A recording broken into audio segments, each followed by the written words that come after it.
Welcome to the Cycle of Mind. In this video, I'm going to focus on the quote from Aristotle. It says, "Give me the boy until 7, and I will deliver back the man." And what he meant was that our characters are fully formed by the age of 7.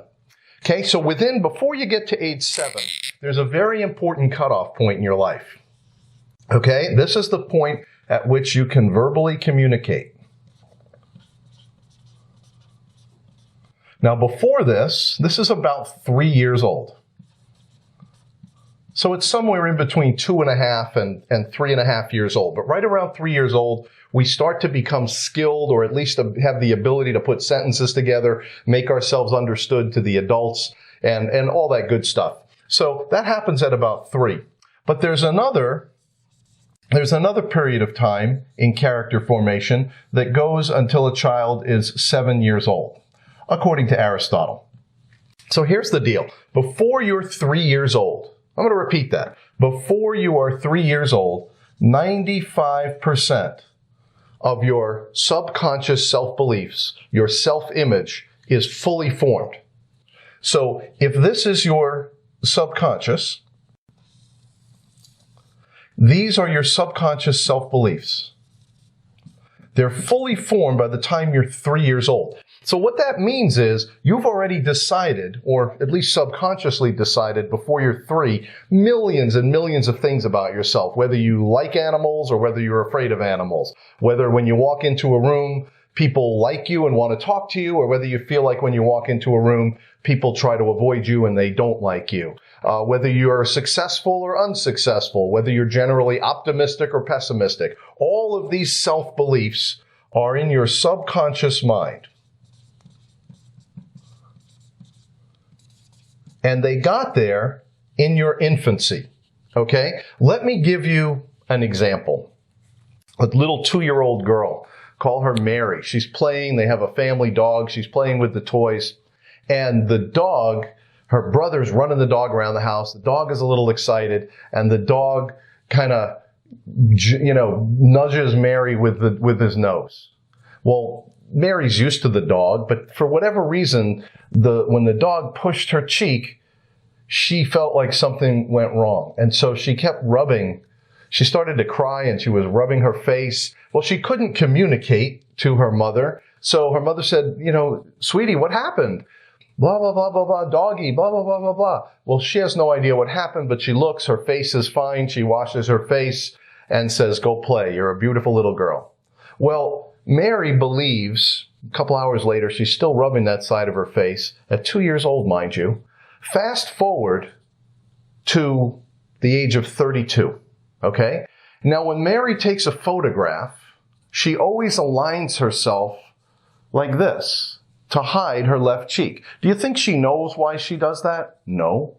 Do you think she has any recollection of the dog? Absolutely not. That was buried long, long ago in conscious awareness. But she believes that there's something wrong with the left side of her face, and so her entire life, she has this habit of standing, taking a picture like this. And when a friend points it out to her, she said, "I don't do that." "Well, yeah, you do. Look at all the pictures." And she swipes through all the pictures of Mary. And sure enough, every time Mary's like this. In fact, sometimes when Mary is going to take a picture with a friend, she goes, "Let's switch seats so that Mary can be over here," and hide her left side of her face. Do you think she knows that she's doing that? Of course not. It is subconscious, okay? These are your subconscious self-beliefs.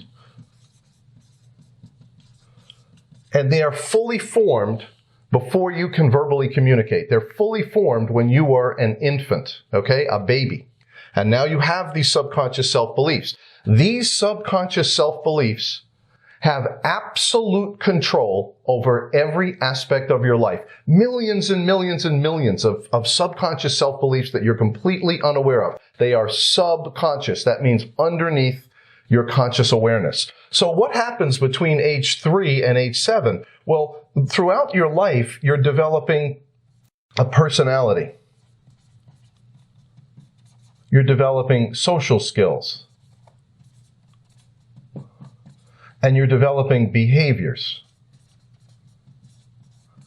What is the purpose of all of these things that you develop until age 7. What is the purpose of these behaviors and these social skills? Well, they have a very interesting role in your life.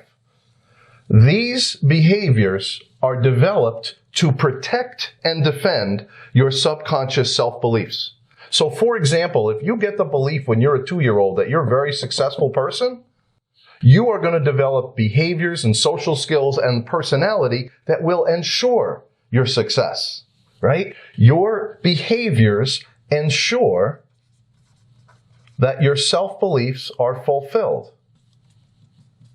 I'm going to repeat that. Your behaviors ensure that all of your subconscious self-beliefs are fulfilled. This is the way the world works. Whatever's in your subconscious mind is how you behave. So these behaviors are driven by these invisible subconscious beliefs, and you've developed this whole personality by age 7, and you have no idea why you are the way you are, but I can tell you why you are the way you are, because you're trying to protect and defend your subconscious beliefs. But here's where it gets incredible, okay? Your subconscious self-beliefs drive your personality, your social skills, and your behavior.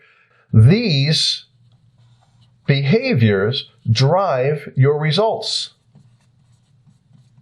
your experiences, your circumstances. You are responsible for your own experiences. The beliefs you hold in subconscious mind are directly responsible for the results you see in your life, the experiences, the circumstances. A child that has a belief in success, for whatever reason, however that got there, creates behaviors and personality skills that guarantee success. They guarantee that this is going to happen. And so what do they see? They see successful experiences and successful results. A child who believes that, oh, he's not very good at school or math, he doesn't like putting the blocks together, he's not going to be a very good student, he's already made that decision about himself. That child develops a set of behaviors that guarantee that he will not be good in school. Okay? These behaviors didn't just come from nowhere. They came from the subconscious self-beliefs. And now that he's not good in school and he kind of gives up that whole part of his life, he has certain circumstances, experiences, and results. Everything in our life that we experience because of our own subconscious self-beliefs. So here's the cycle of mind, and here's the beauty of the whole system. The cycle of mind doesn't care what you have inside your subconscious mind. We're going to learn to use the rhythm of mind's own operation. I'm going to show you through daily repeatable exercises. I'm going to show you how to replace the contents of your subconscious mind, regardless of what it might be, with beautiful orange self-beliefs that you form as an adult. What this means is you are not a prisoner of the self-beliefs that you formed when you were 3 years old. You are not doomed to repeat over and over and over and over again the life that you decided before you could even speak. This is how important this is. The cycle of mind is going to be like a virtual window. We'll literally be able to see inside our own subconscious mind, and we'll be able to clear everything out wholesale. Don't accept any of these beliefs that are in there. Evaluate every single one as an adult, and then put back into your mind the self-beliefs that you want. As soon as these beliefs are accepted by subconscious mind, our behaviors begin to change. Our social skills, our personality begins to change. And guess what? Our results change. Our experiences change. Our circumstances change. The only way that you can have new circumstances, experiences, and results, the only way is by having new subconscious self-beliefs. I'll see you at the next video.